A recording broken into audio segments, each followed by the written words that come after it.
All right, we now move into our second session for this afternoon. Ecosystem presentation, late stage startups going from good to great. And I would like to invite on stage Charlene Sinha, Head Growth Tech India Boston Consulting Group, to present their report on late stage startups going from good to great. Please put your hands together and let's welcome Charlene on stage. Thank you. Almost all the new entrepreneurs are out there, so yeah. So quick introduction of why I'm here and what you're going to do in next whatever half an hour, 45 minutes we have with you.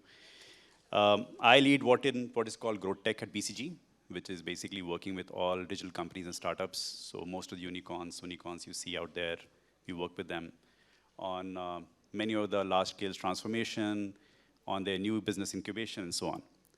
Personally, I have had both the stints in life, so I have been a consultant, but I've also been an operator. Before this, I was CEO at Zivame, which is a vertical e-commerce company, so I've seen the operating world fairly up and close. So some of the stuff which I'm going to talk about is also born out of what I've seen in my own personal life. So two things which I want to do, and we can figure out how we play this. But one, I believe there's already been a session in terms of how the winter has been. I presume that's been discussions going on. But just to set the context, it'd be good to kind of talk a little bit about what's happening in the market. How do we see, because there's a lot of VCs and LPs which we can get to connect to across both in US and India. And so there is a certain degree of sense of where the market is going. And then of course we'll talk to the theme which is there, which is how do we build really good companies. When the folks reached out for this topic, I was a bit diffident about it, simply because it's actually easy to put frameworks, but my own personal journey has been that every company's own scale-up is very bespoke, right? The kind of levers you're looking at, the kind of things you're doing are fairly attuned to who you are, in what context, how you're capitalized, and so on. And therefore, when you start drawing patterns, you start losing richness, right? I think the nuances start getting lost when you start abstracting it to the more meta level. Having said that, I'll give it a shot. We'll talk a little bit about some of the themes. Hopefully, some of that will be useful to you. How do I click? This?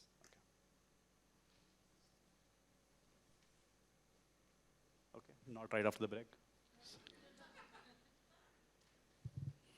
So instead of just saying, talking about hyperscaling or talking about, how companies become really large, because that was what is happening in 2021.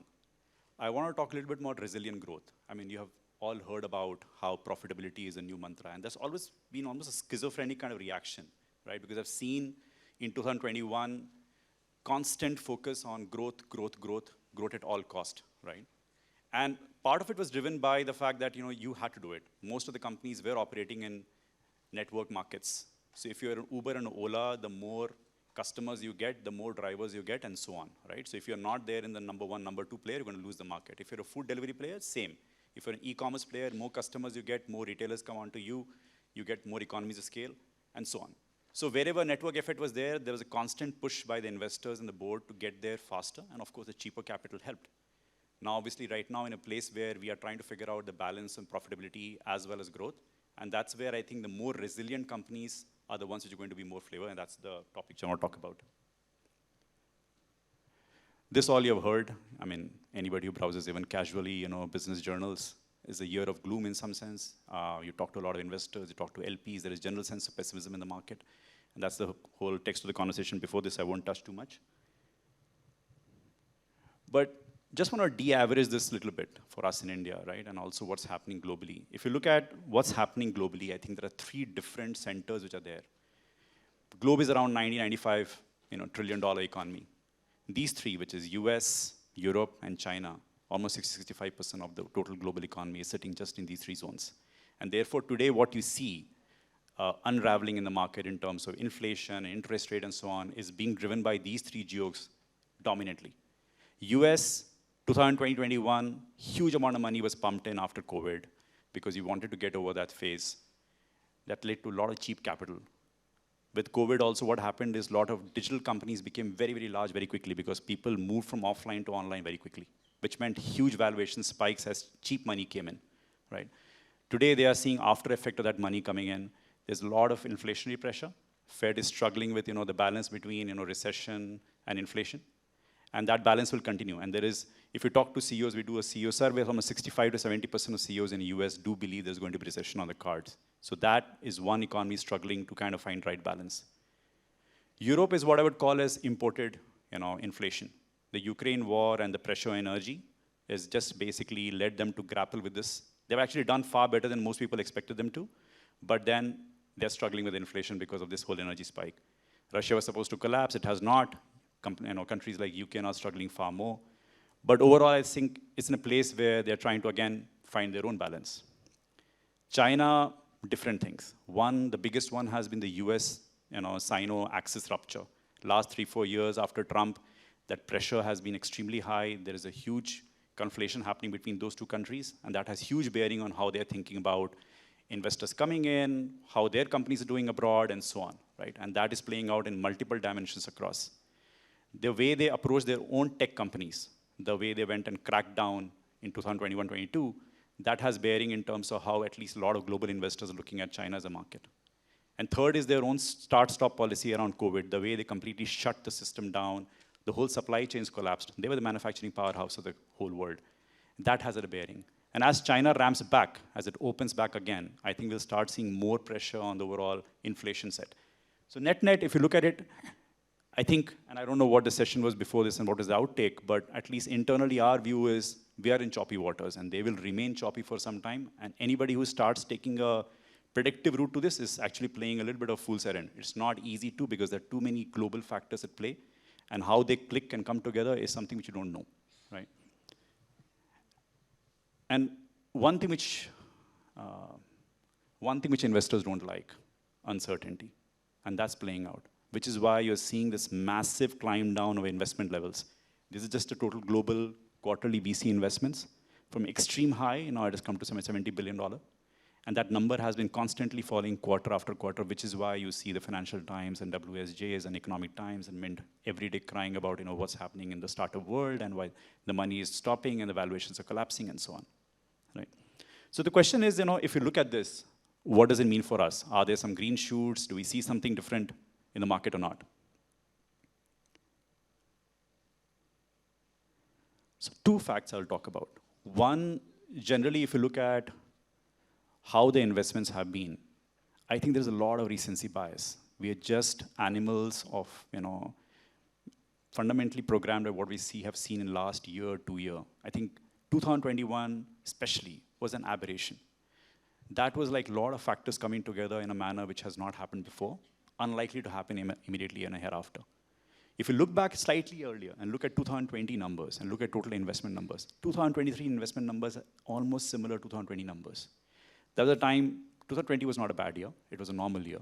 You would have typical investments. And if you go back further, the investments actually have climbed up. But they would climb at marginal pace, not the way it climbed up in 2021. So what it tells you is that today, if you look at the market, it's no very different from what it was a couple of years back, right? And therefore, this whole sense of pessimism which is there is perhaps slightly over-exaggerated.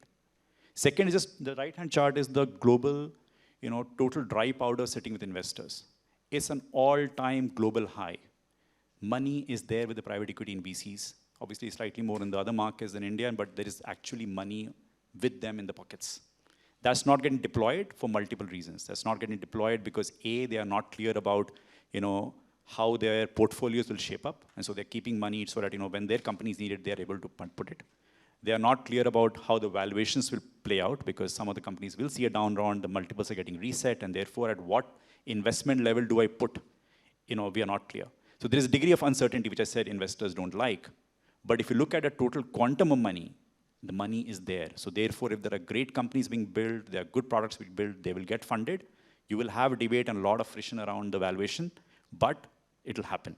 I think that's the fundamental premise. And if you go back historically through any cycle, great companies have been built in recession. That's been pretty. It's difficult to debate that more great companies get built because that's one hypothesis people had. At least data doesn't bear that out. But it's possible to build very strong, good companies in recession. That's absolutely without doubt. India. And this is again not something new which I'll talk about. I mean, this is something which we live in. We understand this. But sometimes you miss the wood for trees. Sometimes it's good to kind of step back and look at what's really happening in India, right? On the left-hand side of the chart, which is about GDP growth, we have all lived it, we know this in the room. But some interesting fact, 2007-8, roughly, we crossed $1 trillion, right? 2023, we are already at close to $3 trillion. That's the level of expansion which has happened over the last 15 odd years. 2 more Indias have gotten digested in that time. The level of growth is humongous. And that's the opportunity which we have lived in, which is why we are sitting here with 120 odd unicorns and sunicorns, and we are one of the largest startup ecosystems, because that is what's happening in the total consumption market. We live it every day, and it's like a little bit of frog getting boiled, but the reality is that India has grown up massively. And I'm not even talking about that implication on geopolitical side, et cetera, so we see that happening, but just as a pure business opportunity, it's been astounding a growth and astounding a place we are in. Couple of other facts. Look at the FDI numbers. Last year, we did some 523, total we did 523 billion from 2016-22. That was almost 60% of all FDI India has ever received. That's the level of money which is coming and getting pumped inside the market. Every year, for last 8 to 9 years, our FDI records have been beaten. So every year has been a new high. And that you have to contrast to the total global environment and how the funding has been, right? And how the money has been pouring in. India is a destination which a lot of investors are looking extremely positively in. So I was in December in New York with some of the LPs, and very clear that with the Sino-US axis rupture, one of the largest emerging markets they're looking structurally and favorably at is India. They have issues, they have concerns. Yes, I mean, some of the exits have not been as great as they would have expected to. But structurally, if you look at the bet, and that's going to play out in the next 2, 3, 5 years, India is the hottest destination for them.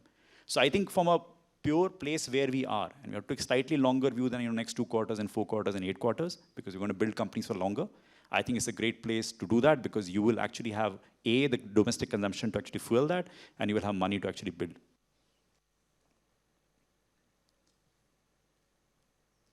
This is some lag on this. Okay.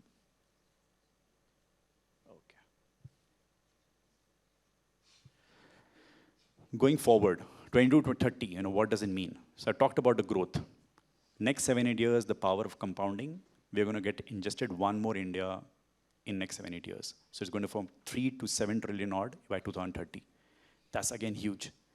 So I think that's something we need to digest, because typically, if you look at the larger opportunities, we don't get the sense of how big Indian macroeconomy is, right? And can be. And compared to any other economy today, if you look at just the sheer sense of growth which is there in the largest economy, we are obviously going to be one of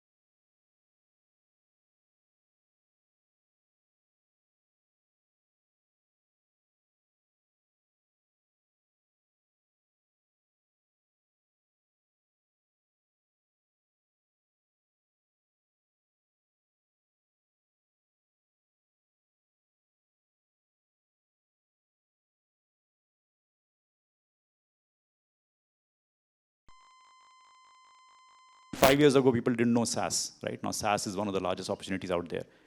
What are the next set of opportunities we can go and capitalize? These are some of the sectors which will afford that kind of new business build to happen.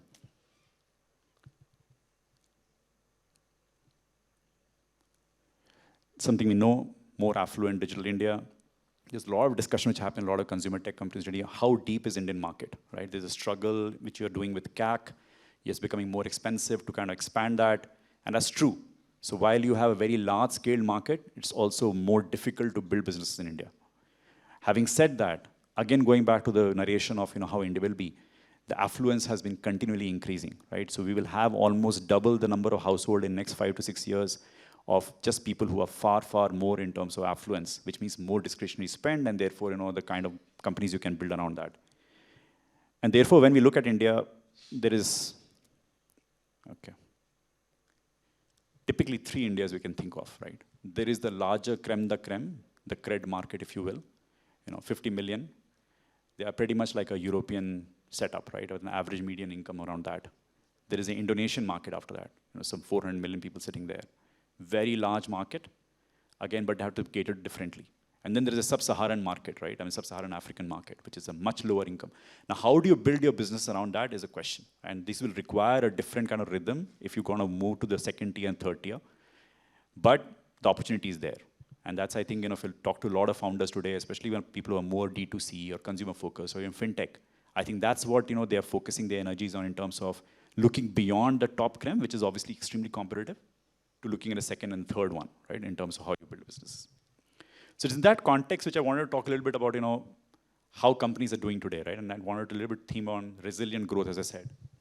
Let me talk a little bit about that.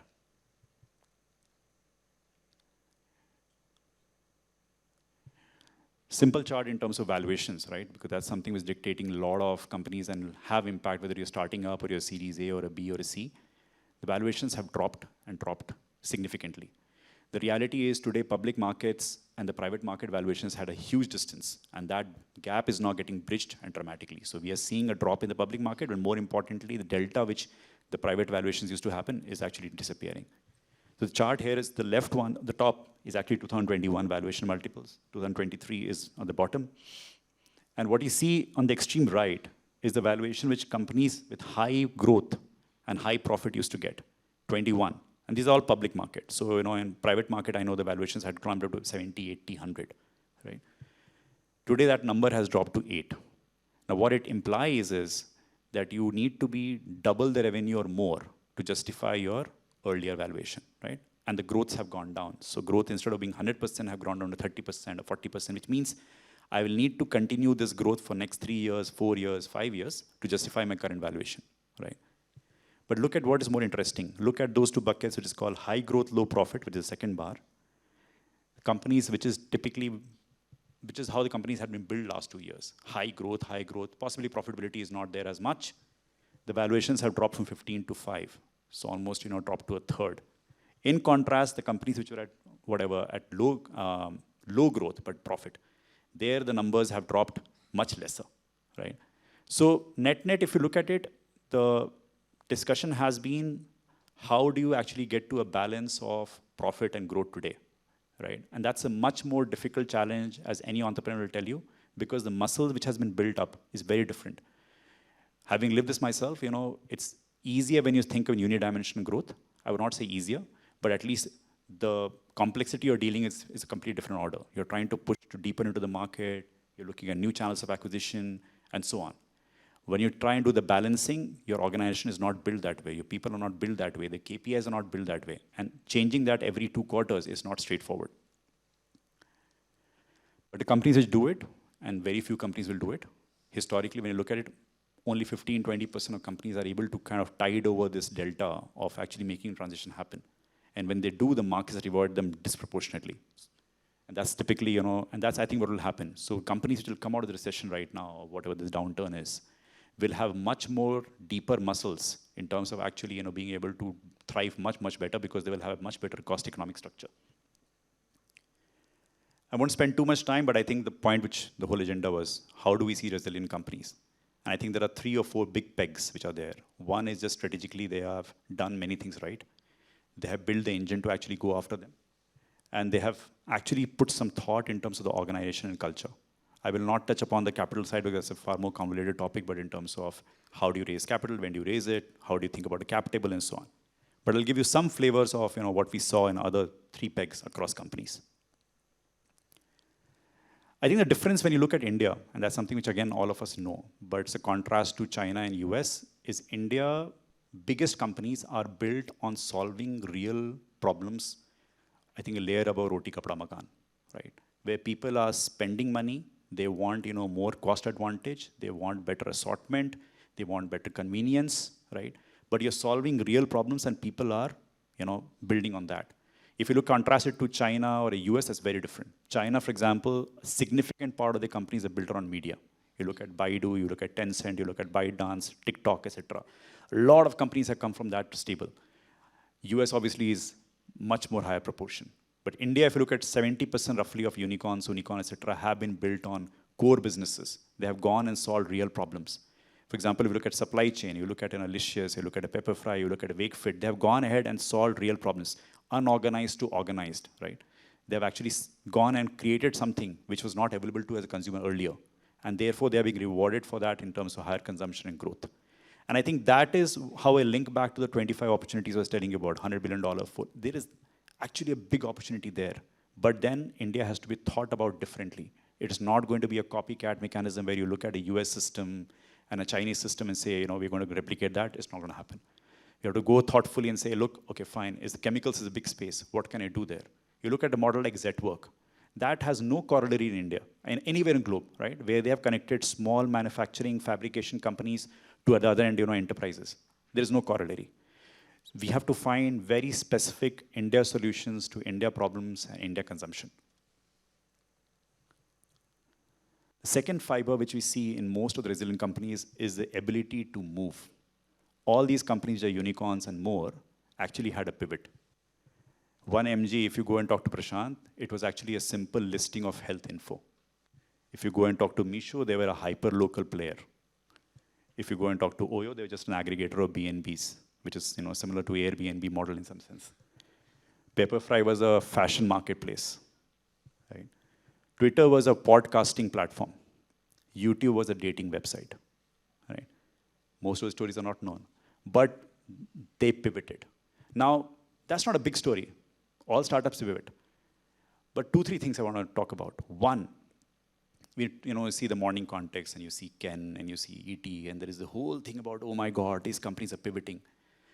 I think they're missing the picture. Startups are supposed to pivot. Simply, that's the DNA. If it was all so straightforward, well, big conglomerates would have done it. Simple.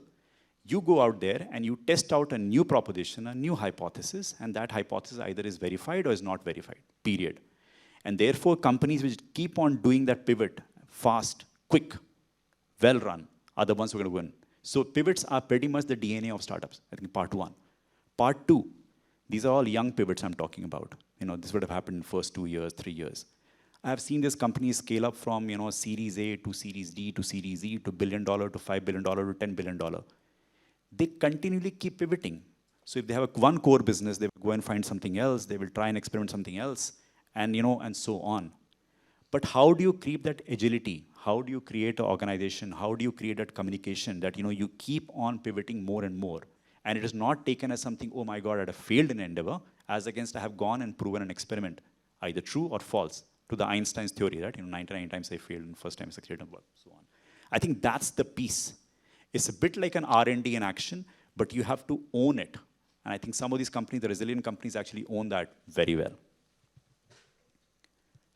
Companies who do well, this whole debate which happens, startup ecosystem, super app, and I'll not take the names, but you bring a lot of inorganic things together, bundle them together and say it's a super app, born out of China and Southeast Asia. That doesn't work. But companies do really well, they do two things. One, what is my core DNA, which I can leverage? So if you go and talk to Abhiraj at Urban Company, his fundamental thesis was, I have been able to build a trust at home. I have been able to get in and own that consumer. What else can I offer her where, A, I'm able to bring an advantage. So there is a gross margin. I can play on that gross margin. So example, you went to spa and salon and all. The logic was fairly simple. There is a retail structure or cost structure which is there. I don't need to have it. I can get my person inside and use the 30-40% to actually make a play. Part of it will go back to the person who is running the salon or the service, and part of which it comes to me. Clean logic. There was a underlying, and so what are the things going for him? He understood the customer, people had a trust on Urban Company, and you could launch something which had economic logic to it. And they've consistently done that. But the thesis has been very clear day zero, and obviously it evolves to the pivoting logic, that I have one DNA I can leverage and I can get to. You go and talk to Sri Harsha at Swiggy. He told me 4 years back, I think. Fundamentally, he said, I don't look at myself as a food delivery company or a food company at all. I look at myself as a logistics company. I do hyper-local delivery, and I do them very well, right? Which is why you have a food delivery, you have a courier business, he's trying to do Instamart. He will do other experiments also. He will do a cloud kitchen, which he may expand and shut. But there is an understanding of what I do really well, where my tech and data plays to its strength, how I can do the optimization runs much better, and I can do that much better, right? So if you'll go back to the resilient growth, I think the consistent pattern I've seen is the understanding of saying, how do I get to a much better share of wallet and expand that, but linked to two things. One is, do I understand, am I really offering something customer new and valuable? Because Indian customer is extremely discerning. And do I have the ability to do that consistently and at scale?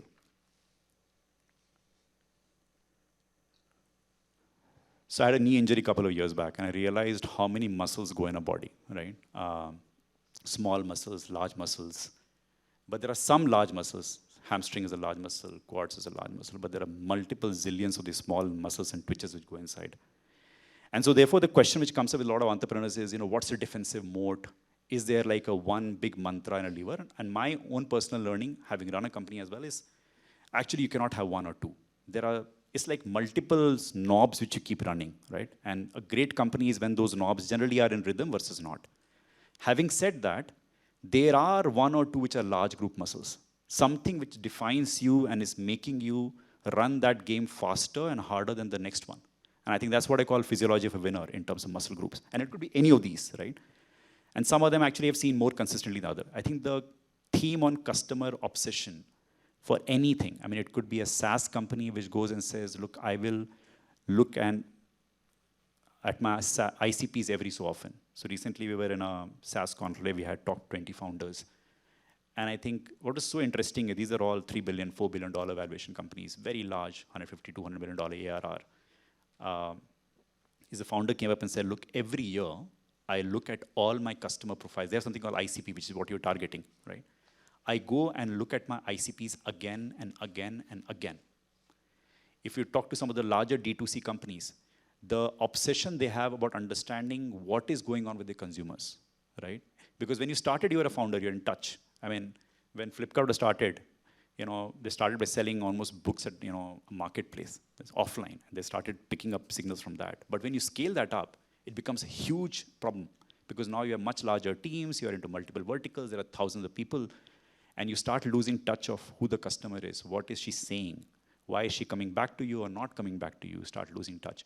But great companies actually create a lot of systems about hearing their customers consistently, right, and learning from them. I think that's one thread which I've seen consistently. Second thing which is very unique to India is in our market, distribution is a challenge, right? I mean, you talk to a Chinese company and scaling up to a few hundred crores or equivalent is relatively easy. You go into Alibaba and scale that up. In India, it's not possible. India, you have to figure out your own distribution channel. The CAC is the biggest problem which most of the consumer companies actually face in India, right? And their economies get destroyed in that. So how do you figure that out? And some people have figured it out, some have not. But thinking about it in a very, very concerted manner and saying, look, how do I really crack the distribution problem and make it a much more economically efficient piece is something which I've seen consistently a lot of companies do. And people have taken different routes. Lenskart has ramped up to 1,000 odd, retailers, retail outlets. People say, हाँ ठीक है, Omni कर रहा है, बड़ा बात. But it's not so easy. Why? Because look at any other fashion company today in India, which is typically where the expansion had happened. Madhura, which I used to work for as well, would take years to ramp up to that. And look at the pace which Lenskart did it. And why was it so possible? Because they actually thoughtfully thought about A, which location do I go to? B, how do I think about my consumer experience? C, how do I think about my tech and data which can enable that experience? So in the store, it's a much more tightly controlled experience. It's not left to the franchisee to figure it out because that's where the retailer actually flops. Because when you open it to franchisee, he'll screw it up and your proposition is out. And consumer doesn't differentiate whether you have a franchisee outlet or a company outlet. So how do you think about scale? These guys have thought about scale differently. When Turtlemint decides to layer their insurance products on POSP, which is a typical agent, they have thought about it in terms of how do you create tech layer on top of it. So how do you think about distribution in a manner where you're using data and tech to bring that about? I think is very, very important and especially important in India. Third, I think obviously right now there's a market where every entrepreneur is thinking about cost. But I think the difference I see is there are some which have built it in DNA and some which are doing as a knee-jerk reaction, right? You have to cut fat, true. But there are, I mean, obviously Amazon is a full story in terms of how they think about cost. But you see it in some companies where they have thoughtfully thought about cost. For example, simple things like pricing. I mean, I don't know if companies here are at scale, but any SaaS company we have worked with, we have found pricing has had, money in it. We look at any large e-commerce company, we see pricing and discounting and how do you run pricing engines has that money in it. So how do you think about some of those levers where you're getting that extra margin, which can go down to your bottom line, is something which is consistently there. Finally, I think supply chain, again going back to India, again going back to the unorganized piece. You go and talk to a Chakri, a country delight, he says, my defensive mode is supply chain. You talk to Delicious, supply chain, Pepper Fry, supply chain. Everybody, why? Because Indian supply chains are broken. And when you actually build something interesting there, it can actually pivot to a business. For example, I used to run Zivame. And the biggest thing which we found, we did all the CAC optimization, digital marketing optimization, personalization, data science, blah, blah, everything, right? Fundamentally, advantage came to supply chain. Why? Because women don't come and buy lingerie every so often. They do that. A lot of young women, however, come to your store if there's a fresh stock. Now, fresh stock in retail is not easy to get to because simply you have to have a lot of new quantities you want to order. So you have to reduce the quantity which you are ordering at one point in time. That's the challenge. How does a small scale company bring newer stock? Zara can do it at $1 billion scale, but you can't do it at a few $1 million scale. The charm was in supply chain. How do you start thinking about supply chain differently? Can I go and talk to different vendors who can give me small lots? Can I stay on top of something else? Can I standardize my designs and so on, right? And that's a consistent theme I've seen in India. And I've seen a lot of Indian companies just scaled up, do a lot more on supply chain. So again, going back, this is not the exhaustive list. This is not something which all companies do. But if you're building a company in India, I think it's worth the while to look at these 3-4 pillars and see what is it that you are differentiating on in this one.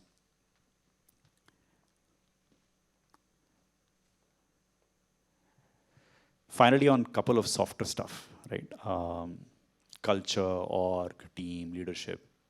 95% founders, and I was one of them, you say, हाँ, ठीक है, कुछ तो, मतलब, culture, right? And it's very interesting because I think now having seen a lot more companies and seen the flavor, I've started believing in the power of it. And the reason is because there is general skepticism about the softer stuff. A lot of people, like the harder stuff, right? Where it's much more programmed, oh, large market, oh, this is how I'm going to build it. This is much more difficult to crack. Culture is not straightforward. And people have this, I would say, slogans around it. So example, a lot of startups actually believe in Steve Jobs. Steve Jobs gave this statement when he was building Mac. Better to be a pirate than Navy. Great statement when you're building a small company. You want to go out, make the dent in his own words, right?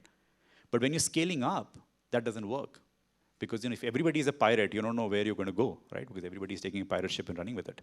So how do you think about a blend of a pirate and a navy, which is where the blend has to be? What part of your company is going to be a navy? What part of company is going to be a pirate ship? Where are you going to allow to experiment and find out new things, going back to the agility of finding product market fits and pivots? And some parts you say, look, I need to get this right. A Flipkart says, I'm going to be a pirate, you will not get delivery consistently. One day you'll get in 1 day, one day you'll get in 3 days. It's not going to work, right? You will forgive a small startup doing the first time. You will never forgive a Flipkart and Amazon for it, right? So how do you bring those systems and institutions, but at the same time not cripple the reason why people are working in the startup? Because people work in the startup for the enthusiasm, the excitement of building something new. And that's a very problematic issue which I think most of the founders at hyperscale face with. And I don't want to give like a huge lecture which you can do on org itself. Everyone has taken a different bespoke solution, but 3-4 key things. I think at hyperscale, what I've seen, companies which move very fast, right? So every few quarters you're doubling, quadrupling, etc. Organization happens by default, not by design, right? You want to get a new VP engineering, he's at a higher scale than what you have. You give him 20% more, you hire him, right? And so on. So when you're trying to build new functions, you're hiring new people, as a founder, you're struggling to get the quick cabal in. I think Kanan or somebody was talking about how difficult it is to really even get to meet people, the insane talent you need to have to attract people around you, right? So initial stages, that works, that's fine. But as it grows up, that doesn't work anymore, right? Because then that VP product will say, oh, by the way, that VP engineering is earning 3 times more than I am. Why? I am 12 years experience, he's 9 years experience. Why, right? And so on. So how do you think about organizational design is super critical. It cannot be all band-aids. You have to now think about every few quarters and say, does this org serve me? And that's a very different model. If you go to classic enterprise org building, they would think about org redesign every 5 years. I think in startups, we urge founders to say, look at this every 2 quarters or 4 quarters, right? Because that's the pace of growth. You have grown double or triple in the last 4 quarters, then you need to think about it differently. So that's one. Culture. I think you have to be intentional about it. There are models. I mean, Uber had this, alpha male, let's go, crack it. Maybe perhaps required because you had to go and break the taxi unions, you have to operate in the gray zone. It was required. But there are other models. Whatever culture choice you do, I think the only element which I think I've seen is there an intention behind it in terms of what I want to do? So HubSpot, for example, claims itself to be one of the very humble company. Zappos is one of the stories I grew up with, which is the whole thing around customer centricity and employee centricity. I found it very powerful. So when you set that up, and then you say, okay, what do I need to do to make it happen? Because culture is something which a lot of bullshit happens, to be honest, right? I mean, oh, we are all employee friendly, blah, blah, blah. The reality is everybody is smart to see who you are. How authentic is it? So put something which you believe you can stay true to, and hopefully it has enough value to attract a set of people around you, right? I think the authenticity is super critical. I think intentionality and authenticity, I think those are two pieces. And it starts from the top, starts from the founders, starts from the initial hires. You say, oh, I believe in humility, and you get this extremely brash sales guy as your first hire, and you can say whatever you want to talk about humility. That's not a culture you're setting, period, right? So how do you think about a culture? I think is super critical, and it's true across stages. Across Series B, Series C starts becoming incredibly ramp. After Series D, etc., this is something which you already set in stone. It's extremely difficult to rewire it. So in early stages, not necessarily the most important thing which you think of, but to be honest, if you're running this company and building the company for the next 5-7 years, you will have to put some thought in it. Finally, I think team, similar thought. I've seen all models where I've seen founders running the ship very tightly versus really empowering it. There are some exceptional founders where I've seen, despite being micromanagers, they have been able to scale up companies to very large, but those are really big exceptions. More often than not, if I know a founder is doing a morning review and an evening review on a project, his company is not going anywhere, right? I mean, that's great for a Series A company, you need to be on top of it, but if you're a Series C or a Series D company and you're doing that, that's a big problem. If you're not able to build teams where you can, create leverage for yourself and trust them to that, then there's a problem. And I think one last element is on the hustler versus experience. At least a lot of Series B, Series C companies start seeing it. You're trying to get into a new area. You want to hire experienced people. There are people who you want to do, who are generalists, who are hustlers. How do you think about the balance on that? I think there's something which you need to crack. More often than not, I think there's a merit, especially when you are slightly more experimental, you're trying to do more pivots. The pirate part of the ship, I think you need to get more hustlers there. The Navy part, you can think about more experienced people. And how do you go back and design that org, I think is super critical, especially when you start scaling up. Okay. One final point I think I'll just make is extremely tough journey. I was talking to one of the friends I had, and he's a CXO in one of the large vertical e-commerce company today. And you're like, the most enjoyable phase I've had, but all my hair is white now, right? And this happened in the last 2 years. And I think any founder will tell you, perhaps one of the most stressful periods, that's almost given. Perhaps one of the most enjoyable, very large proportion will come back saying, perhaps one of the most. So that combination, right, can happen only when people are recharging themselves. And everybody is different, right? I mean, some people are very driven, perhaps their drive can drive them through. But at least with a large chunk of people, and these are founders which have opened up on a drink after they've done the polite chit chat, right? You need to find a way of recharging yourself, right? And that's super critical. I think the mental health, which is becoming a big thing now, and thankfully that's in awareness. I think how do you think about your own mental health as a founder or as a CXO, I think is super critical. What recharges you? Who are the coaches and mentors you have around you, right? This SaaS company guy I was talking to, he has now found 3 people who have done the IPO, who have done all that, and he's in constant touch with them because he knows exactly what needs to be done and how do I think about it. So across stages, who are your coaches and mentors you need to have around you, who you can go and actually download and be a human there. You don't need to be the super founder, the super CEO. You can be you. I think is super critical. I think that's something which, again, if I look at it, has been a consistent theme across hyperscale companies. Finally, how do you think about leverage? And rule of 5. If you're chasing a 6th priority beyond 5, then there's a problem. Obviously you can have 3, you can have 9, but that's the direction is lesser number of things you're chasing, the more depth and focus you have. Going back to the micromanaging founder, if you're running every initiative to yourself, There's only so much bandwidth, so much stuff you can do, and you actually bottleneck the company more than anything else. So how do you think about that? And that obviously helps you in your recharge. I think it's a critical thing. So those are 4 or 5 things I just want to talk about. It's been large, 35, 40 minutes. I hate giving monologues like this, but that was pretty much what the brief was. Happy to take any questions if there are, for the last 5 minutes.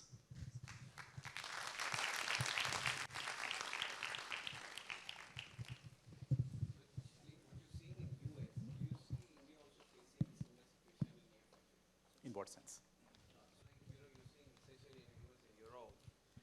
And somehow India is still not touched. But we are all global, interconnected economies. So when do you really see Indian economy also getting hit by that? I mean, trillion-dollar question, I would say, but I think there are multiple factors. I think domestic consumption holds. That's what we are seeing. We are seeing still confidence in overall capex investments. Last 2-3 years, generally, we have been tepid. It's not like a lot of conglomerates are doing a lot of capex investment. That has remained at level. It's not dipped.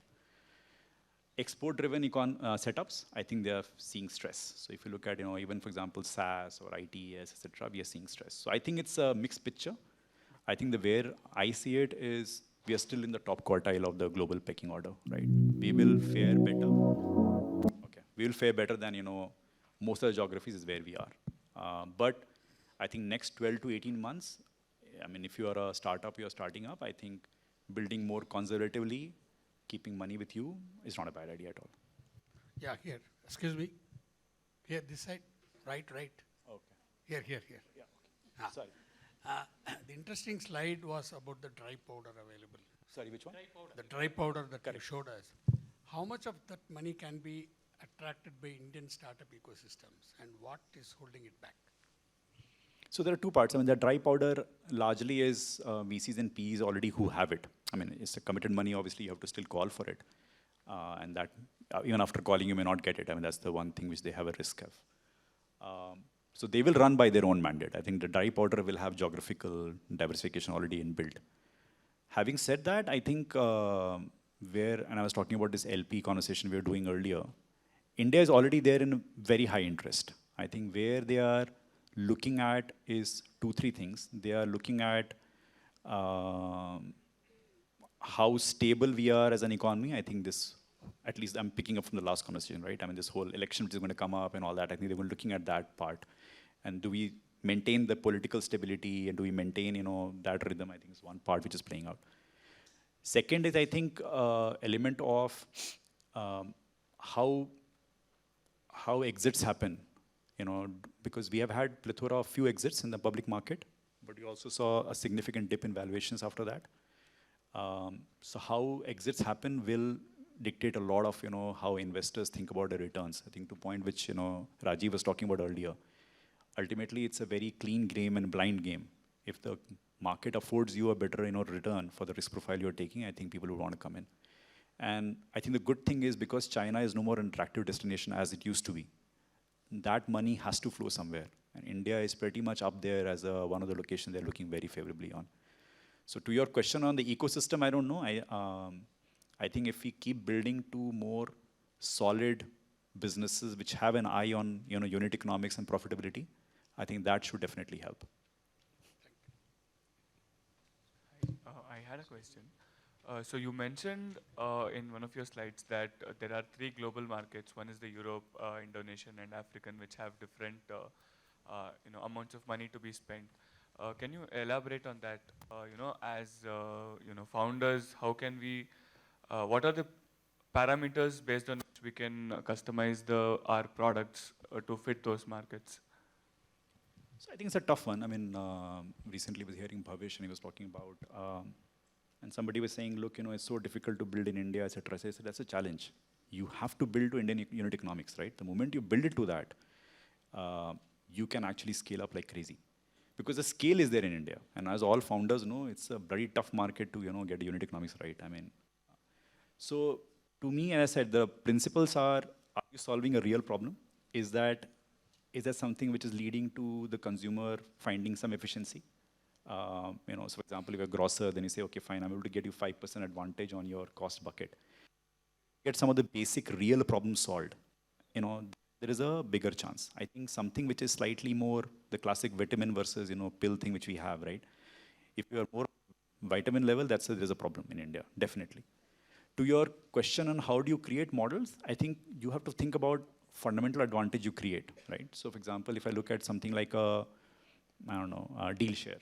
I mean, because I was meeting the guy like a week back, but he's thinking about how do you reduce distribution cost structure in the most fundamental way, right?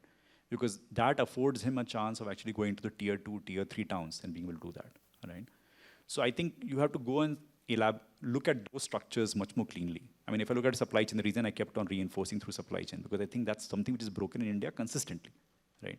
So in your vertical, what is that you're going to do differently, which is going to give you that advantage on the cost structure specifically? I think that's something which is usually consistently a theme in India, right? If you look at all the B2B marketplaces, the B2B marketplaces scaled up very well.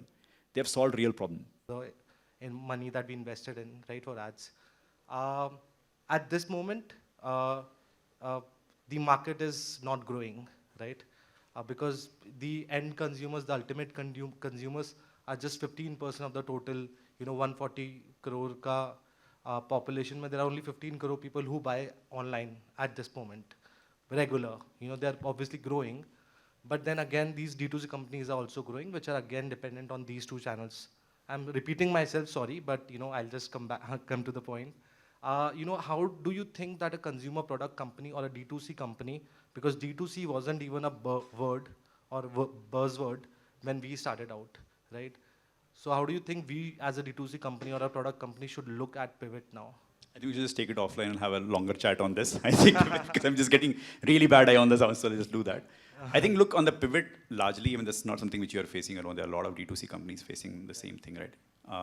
At a broader level, I think you have to figure out going back to distribution, right? I mean, how do you crack the distribution piece?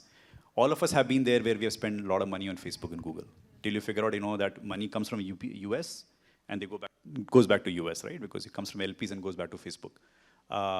Doesn't work. So ultimately, you have to find different ways of reaching on. We can talk a little bit more at length on that one. Yeah.